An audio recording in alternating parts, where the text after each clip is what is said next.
All right, Boston College takes on Wake Forest, and that's going to be a 6 o'clock Eastern tip-off on Monday, January 24th, 2022.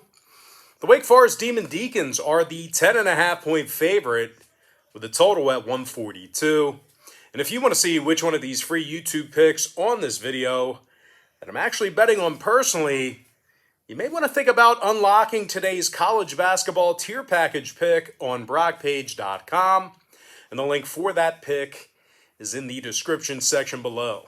Now, we're also 4-1 in our last 5 board member tier package picks on that very same website as well. And if you end up signing up for today's board member tier package pick, well, today's college basketball tier package play is also included in that purchase, absolutely free. And as a matter of fact, board members get access to every single pick that I give out on that site every single day, all the way through the end of January.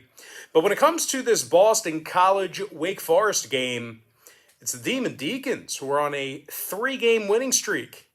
And they also got the W in 11 out of 12 at home this year. Wake Forest has done a real nice job of covering the point spread at home as well. They're covering in nearly 70% of their ball games in front of their home fans. Alondes Williams is scoring over 20 points a game along with 6 boards and 5 assists. Meanwhile, Jake LaRavia is scoring over 15.5 points a game himself, along with 6 boards and 3.5 assists as well. Now, Wake Forest scores nearly 80 points a game, and they're currently in the top 25 in the country in shooting from the field. They're taking on a Boston College team who lost 6 out of their last 8 ball games themselves, and they actually have just 1 victory on the road this season. Now, Boston College also has a tough time getting on the scoreboard. They're averaging only 62 points a game when they travel, and they're shooting only 37% from the field. Now, total-wise, I'm not sure Boston College is going to have enough firepower to help put this one over. They did see unders recently against the likes of Louisville, Notre Dame, and USF. Meanwhile, Wake Forest on the other side, they went 60% to the under in their last 10 themselves. I'm going to go ahead and lean toward Wake Forest minus 10.5 and the under 142. Next matchup, it is going to be Florida versus Ole Miss, and that's going to be a 7 o'clock Eastern start time. The Florida Gators are minus 4.5 with the total at 131. Now, the Gators did lose recently to the likes of LSU, Auburn, and Alabama. Having said that, though, the Gators did get the W in their last 3 straight. And they've also been really good on the defensive end of the court this year. The Gators allow only 62 points per contest, and they're limiting their competition to just 29% shooting from 3 land. Now, scoring-wise, Colin Castleton is averaging over 15 points a game along with 9 boards. Keep an eye on his status here today. He is a little bit banged up. He's not a lock to play, so keep an eye on Castleton. But if he does get in action tonight, he's very disruptive. Meanwhile, Flanders Fleming, he's scoring double-digit points a game himself, along with 3 rebounds. Now, they're taking on a struggling Ole Miss team who's in the middle of a 4-game losing streak, and they also posted a record of just 1-6 straight up in their last 7. Now, the Rebels have also struggled with Florida in recent meetings.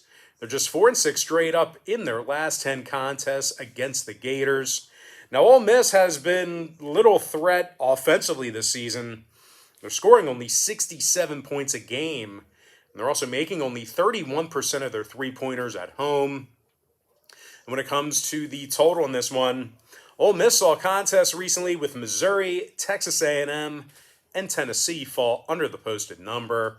Meanwhile, Florida saw 3 out of their last 4 ball games fall under the line themselves. I'm going to lean toward Florida minus 4.5 and the under 131. Next ball game, it is going to be Louisville versus Virginia. 7 o'clock Eastern start time. Virginia's minus 5 with the total at 123.5. That's the total, 123.5. Now, the Cavaliers, they play some of the best defense in the entire country. Having said that, though, these guys really haven't been great covering the point spread. They're just 3-7 against the spread in their last 10 at home. And they're averaging only 62 points a game offensively. They're taking on a Louisville team who's amongst the better teams in college basketball in offensive rebounding.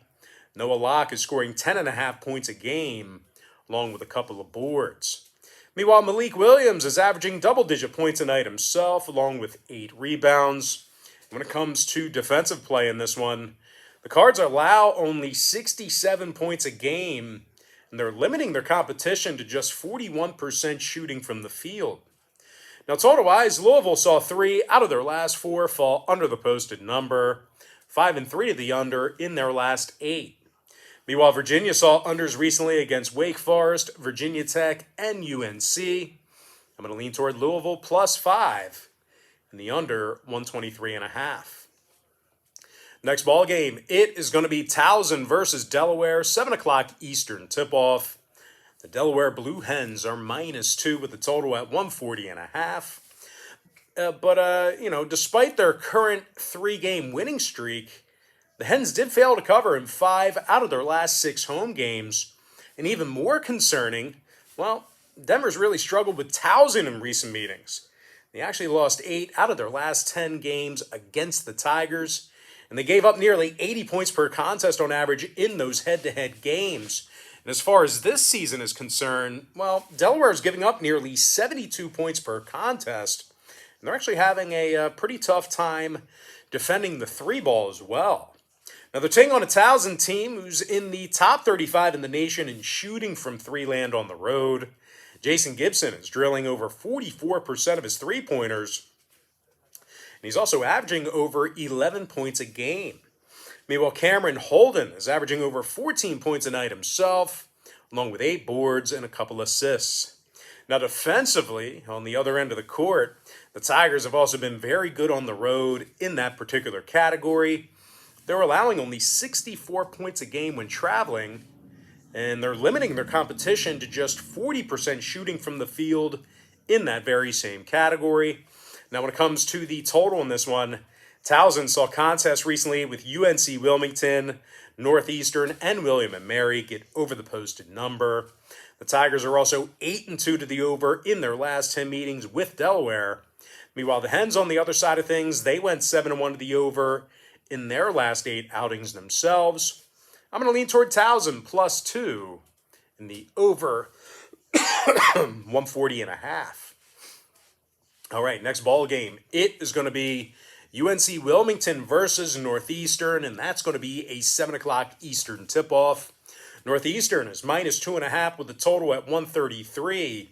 Now, the Huskies are on an 8-game losing streak, and they covered the number just once during that stretch. Now, Northeastern's averaging just 64 points per contest, and they're amongst the worst in their conference in offensive rebounding. They're taking on a Seahawks team who won their last 8 straight, and they also successfully covered the point spread in every one of those contests. Now, they also beat the likes of, UNC-Wilmington. They beat the likes of Delaware and Towson this year as well. The Seahawks are currently led by Jalen Sims, who's scoring over 13.5 points a game along with 5 rebounds. Meanwhile, Mike Okaru is scoring over 11 points a night himself, along with 3 boards and a couple assists. And oddly enough, Wilmington's opponents are making just 62% of their free throws against them when they travel. Now, total-wise, the Seahawks saw unders recently against JMU, Elon, and Campbell. They're also 5 and 3 to the under as the official road team. I'm going to lean toward UNC-Wilmington plus 2.5 and the under 133. Next contest, it is going to be Virginia Tech versus UNC. And that's going to be an 8 o'clock Eastern start time. UNC is -4.5 with the total at 141. But despite a recent rough patch, the Tar Heels have been very good in Chapel Hill. They're 9-0 straight up in front of their own fans, their own student body. And they're also drilling they're drilling 40% of their 3-pointers on their home court. RJ Davis, he's drilling nearly 43% of his three-pointers, and he's also making 13 points a game. Meanwhile, Caleb Love, he's making 42% of his three balls. He's also averaging over 14.5 points a game. UNC scoring 78 points per contest at home, and they're also in the top 25 in the country in home three-point percentage. They're taking on a Virginia Tech team who failed to cover in 7 out of their last 10, and they also have a losing record on the road. Matter of fact, the Hokies are scoring only 62 points a game when they travel. They're amongst the worst in the ACC in offensive rebounding on the road. Now, total-wise, Virginia Tech saw contests recently with NC State, Virginia, and Dayton fall under the line. They're also 7-3 to the under in their last 10 meetings with the Tar Heels. So if you're into historical trends, certainly want to think about that one there. Meanwhile, North Carolina on the other side, they are currently 7-2 to the under at the Dean Smith Center themselves. I'm going to lean toward UNC minus 4.5 and the under 141. All right, next ball game, it is going to be Eastern Washington versus Idaho State. And that's going to be a 9 o'clock Eastern start time. Eastern Washington's minus 5.5 with the total at 143. Now, Eastern Washington, they did get the W in 4 out of their last 6 ball games. And they're averaging 78 points per contest offensively. Steele Venters is scoring over 17.5 points a game. And the dude's been automatic from three-land. Steele's currently making 48% of his three-pointers. Meanwhile, Linton Asalis is averaging over 15 points a game himself, along with 7 boards. I'm sure I probably butchered Linton's last name there. But anyway, Eastern Washington, they're also doing a real nice job of rebounding offensively. Now, they're taking on an Idaho State team who really hasn't won a whole lot of ball games this year. As a matter of fact, the Bengals are just 3-14 for the entire season. And they're actually averaging only 61 points a game. So needless to say, no real surprise here. Idaho State, they do not shoot the basketball very well. They're making only 39% of their shots from the field. And when it comes to the total in this one, 4 out of Idaho State's last 5 home games got over the line. Meanwhile, Eastern Washington, they went 4-1 to the over in their last 5 outings themselves. I'm going to lean toward Eastern Washington minus 5.5 in the over 143. Next contest, it is going to be St. John's versus Seton Hall, and that's going to be a 9 o'clock Eastern start time. Seton Hall is minus 7 with the total at 151.5. The Pirates are 8-1 straight up at home this year. And they're covering in nearly 70% of those contests. Seton Hall's also been really good offensively this season. They're scoring 83 points a game at home. And they're amongst the better rebounding teams in the Big East. Jared Rodens averaging nearly 16 points a game, along with 6 rebounds. Bryce Aiken, he's also averaging 14.5 points a game himself, along with 2 rebounds and a couple assists. They're taking on a St. John's team who lost 5 out of their last 7 ball games, and they actually remain winless on the road this year. Matter of fact, the Red Storm allows 83 points a night when they travel, and they're letting their opponents make 50% of their field goals against them away from home. Now, total-wise, St. John's went 60% to the over in their last 10 ball games, 11-6 to the over for the entire season. Meanwhile, Seton Hall is 6-3 to the over in their last 9 at home. I'm going to lean towards Seton Hall minus 7 in the over 151.5. Next matchup, Texas Tech versus Kansas, 9 o'clock Eastern tip-off. Kansas is minus 7 with the total at 137.5. Now, Kansas currently is 16-2 straight up for the season, and they haven't lost a game yet at home. Matter of fact, the Jayhawks are scoring 81 points a game in front of their home fans, and they're making nearly 52% of their field goals at the Allen Fieldhouse. Ochai Agbaji is scoring over 20 points a game, along with 4 boards and 46% shooting from three-land. Meanwhile, Christian Braun, he's averaging over 15 points a game himself, along with 5 boards and 3 assists. Now, defensively, on the other end of the court here, Kansas is allowing just 62 points a game at home, and And they're limiting their competition to only 28% shooting from three land in that very same category. They're taking on a Texas Tech team who lost 3 of 4 on the road this year, and they actually shot just 24% from three land in those contests. And even worse than that, the Red Raiders averaged only 57 points per game in those road contests. And although the Red Raiders were victorious in their first battle with Kansas this season, they have lost 7 out of their last 10 head-to-head meetings with the Jayhawks. So if you're into historical trends, it's certainly been one-sided. Now, injury-wise, Agbo and Calhoun, they are questionable to play here tonight for Texas Tech. When it comes to the total in this one, Texas Tech saw meetings recently with Kansas State, Baylor, and Iowa State fall under the posted number. Meanwhile, for Kansas on the other side of things, 5 out of their last 8 fell under the posted total themselves.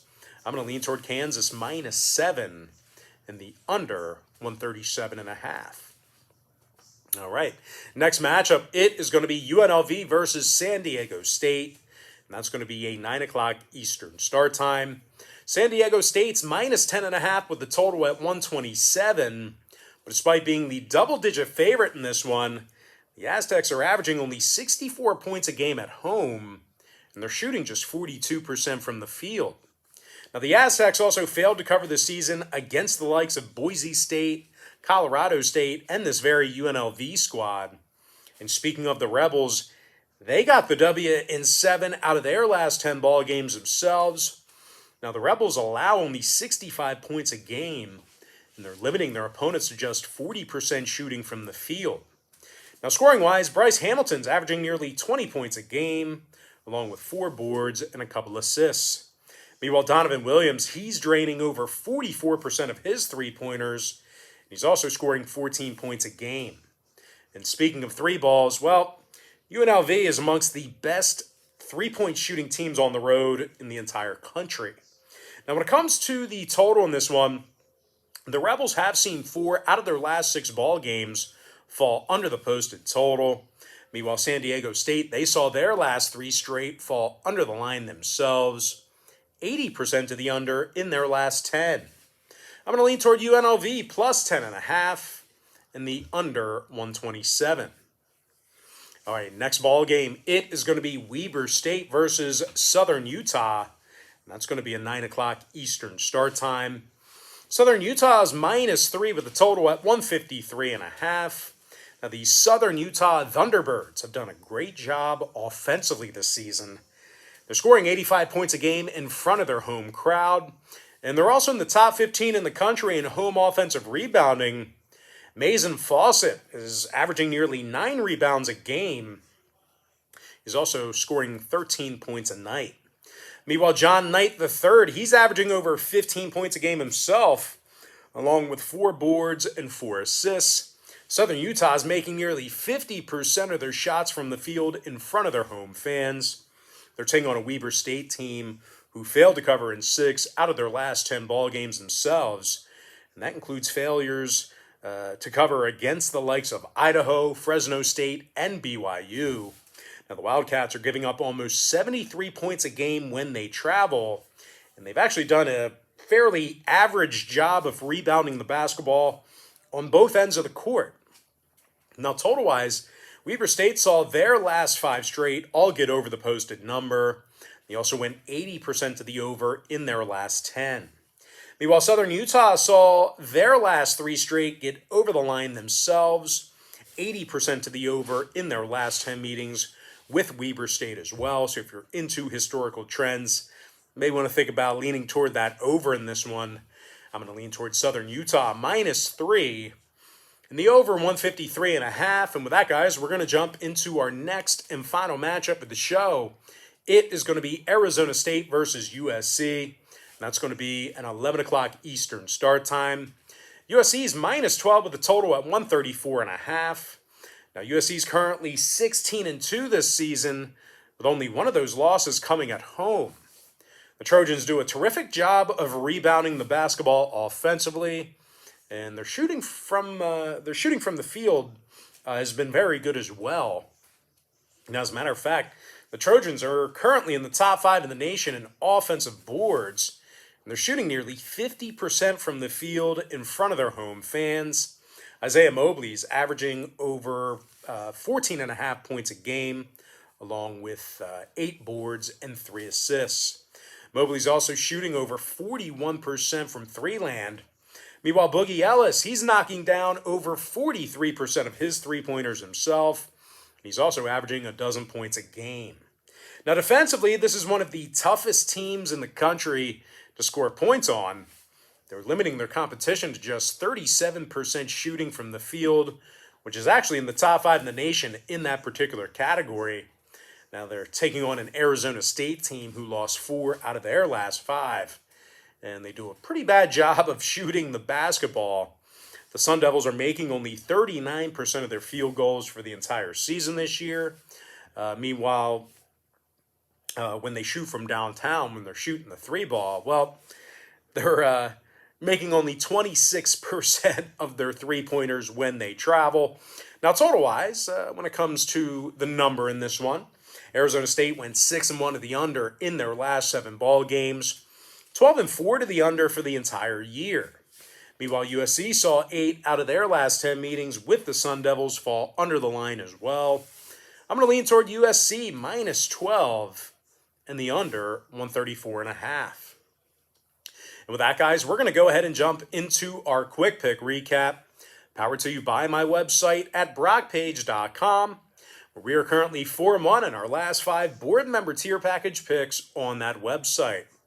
I like Wake Forest minus 10.5 under 142. Florida Gators minus 4.5 under 131. Louisville Cardinals plus 5 under 123.5. Towson plus 2 over 140 and a hook. I'm also leaning toward UNC-Wilmington plus 2.5 under 133. I also like the regular UNC, the North Carolina Tar Heels, minus 4.5 under 141. Give me Eastern Washington minus 5.5 over 143. Seton Hall minus 7 over 151.5. Kansas minus 7 under 137 and a hook. UNLV plus 10.5 under 127. Southern Utah minus 3 over 153.5. And before I give you my next and final free pick for the video, one final reminder that the link for today's board member tier package pick on brockpage.com is located in the description section below. I'm going to go ahead and lean toward USC minus 12 and the under 134.5. And with that, guys, that's going to do it for me. Don't forget to check me out on brockpage.com. Now, if you guys do end up getting a membership here today on my website, just keep in mind you're going to get billed the day you sign up and then the first of every month following that. So if you do end up getting a membership here today on brockpage.com, on my safe and secure website, you are going to get access to those picks all the way through the end of January. Although I do tell folks in every single video, the earlier in the month you sign up, the better. And guys, if you want to get access to every single pick that I give out on that website, the board member package is where it's at. Board members get access to every single pick that I give out on that website all the way through the end of January as well. But most importantly, guys, gotta thank you for joining me right here on YouTube. I really hope you enjoyed all this great free content, all this great free information. And with that said, guys, happy Monday to you. Best of luck to you. And I look forward to seeing you later on today on my website at brockpage.com.